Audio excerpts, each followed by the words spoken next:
Hello all ஒரு டேஸ்டியான பன்னீர் stuffed பணியாரம் எப்படி செய்யறதுன்னு பார்க்கலாமா?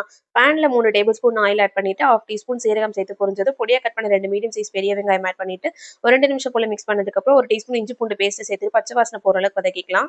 நெக்ஸ்ட் பொடியா கட் பண்ண 2 மீடியம் சைஸ் தக்காளி சேர்த்து மிக்ஸ் பண்ணிட்டு 1/4 டீஸ்பூன் மஞ்சள் தூள், 1/2 டீஸ்பூன் மிளகாய் தூள், 1/2 டீஸ்பூன் காஷ்மீரி மிளகாய் தூள், 1/2 டீஸ்பூன் கரம் மசாலா, 1/4 டீஸ்பூன் சீரகத்தூள் சேர்த்துட்டு தக்காளி நல்லா பச்சை வாசனை போய் வெந்து வந்ததுக்கப்புறம் ஸ்க்ரம்பிள் பண்ணி வச்சிருக்க பன்னீர் சேர்த்து நல்லா மிக்ஸ் பண்ணிக்கலாம். நெக்ஸ்ட் ஒரு டீஸ்பூன் உப்பு சேர்த்து நல்லா மிக்ஸ் பண்ணிட்டு ஃபைனலா கசூரி மேத்தியை கிரஷ் பண்ணி சேர்த்துக்கலாம். நெக்ஸ்ட் ஒரு 2 நிமிஷம் போல ஸ்லோ ஃப்ளேம்லயே மிக்ஸ் பண்ணி குடுத்தோம்னா ஸ்டஃபிங் ரெடி ஆயிடும். ரெடி பண்ண ஸ்டஃபிங் ஆறுனதுக்கு அப்புறம் குட்டி குட்டி பால்ஸா உருட்டி வச்சுக்கலாம்.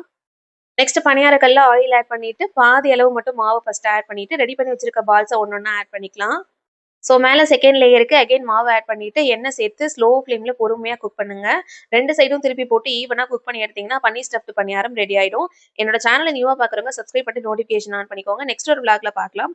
Until then bye from Shamla's kitchen. Thanks for வாட்சிங். Bye by.